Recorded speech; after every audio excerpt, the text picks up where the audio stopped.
जय जगन्नाथ। आजिर ऐतिहासिक सभार मुख्य आकर्षण 4.5 कोटी ओडियांकर हृदयर स्पंदन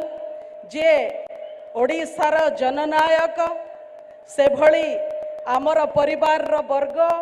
मान्यवर मुख्यमंत्री नवीन पट्टनायक महोदय ओडिशा रे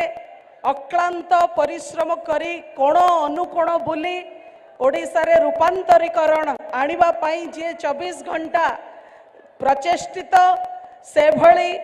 बिजु जनता दलर नेता श्री वीके पांड्यन महोदय 5T चेयरमैन मंचासीन समस्त विधायक प्रार्थी आ मो सामने उपस्थित हजार हजार संख्या रे बिजु परिवार सदस्य दल को भल पाउथुबा सैन्य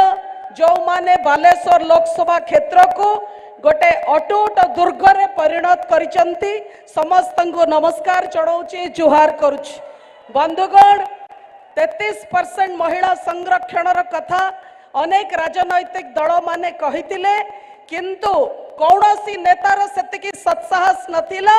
प्रकृत रे 33% मां मानन को निर्वाचन रे टिकेट दबा पाई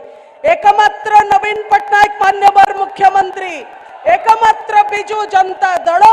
जे 33% मां को टिकेट र कथा रे नुहे काम रे करिकी देखैले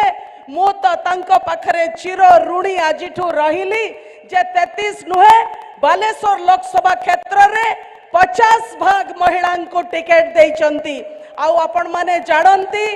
जो समय रे से मो मुंडरे आशीर्वाद र हाथ रखिले जो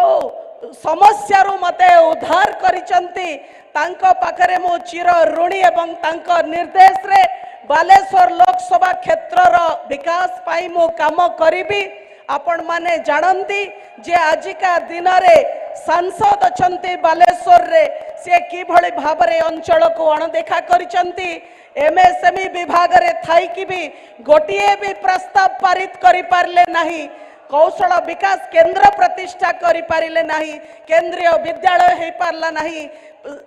भित्तिभूमि विकास हे पारला नहीं कौनसी प्रकार रो विकास हे पारला नहीं। मु आपण मानक आगे निवेदन करुची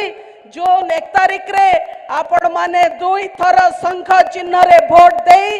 समस्त विधायक एवं सांसद को बालेश्वर लोकसभा क्षेत्र रो निर्वाचित करी पठेबे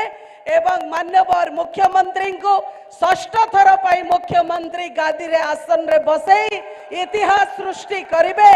मो जेमिति अर्जुन को केवल माछर आखि दिसितिला सेमती जेते भी प्रार्थी से दिन थिबे आमर